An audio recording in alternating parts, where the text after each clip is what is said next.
An Executive Director, Center for Public Accountability, Olufemi Lawson, joins me on the news at 1. Good to have you join us. Mr. Olufemi Lawson, I want to be sure that you are there. Yes, clearly. All right. So let me start by getting your reaction to this drama we're now seeing unfolding in the conclusion of the Adamawa State governorship election. Well, good afternoon once again. Thanks for having me. One would have expected that the time made available between, the first election, the governorship election, and Saturday's supplementary poll in Adamawa would have been enough, to correct the anomalies which necessitated that election being declared inconclusive, during the main governorship election March. In March, where we had controversy around results from one local government and few other polling units in the state.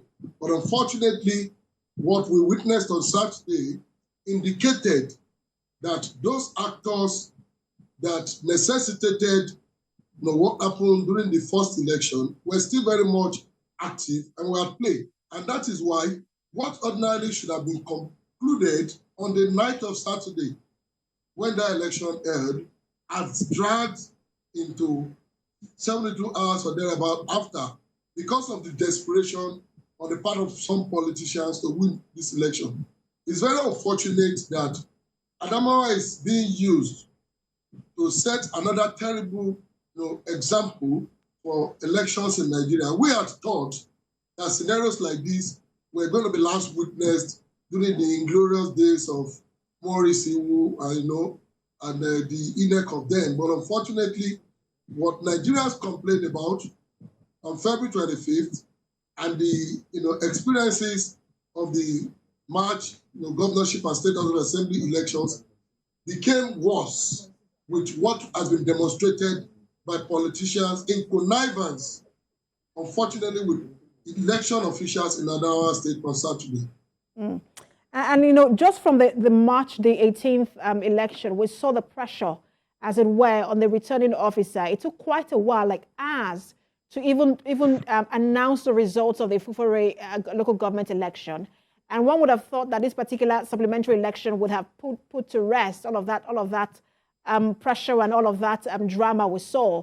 But it seems to have heightened. And for already heightened political atmosphere, what is the implication of this? Yes, unfortunately, these elections were conducted in just about 69 polling units or thereabout on Saturday.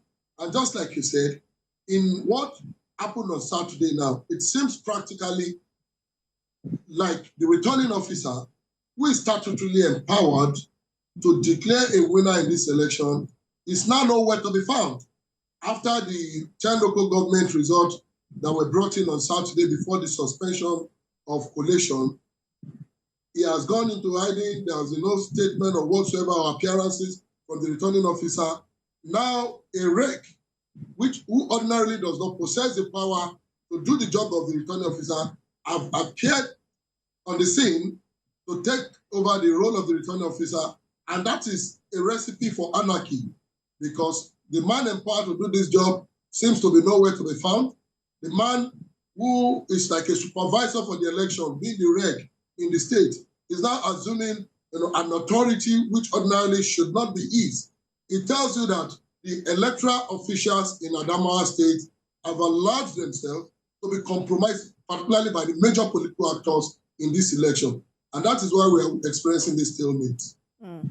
And all eyes are now on INEC to see what it would do to protect and restore the integrity of the process. Thank you so much for talking to us. Executive Director, Center for Public Accountability, Olufemi Lawson.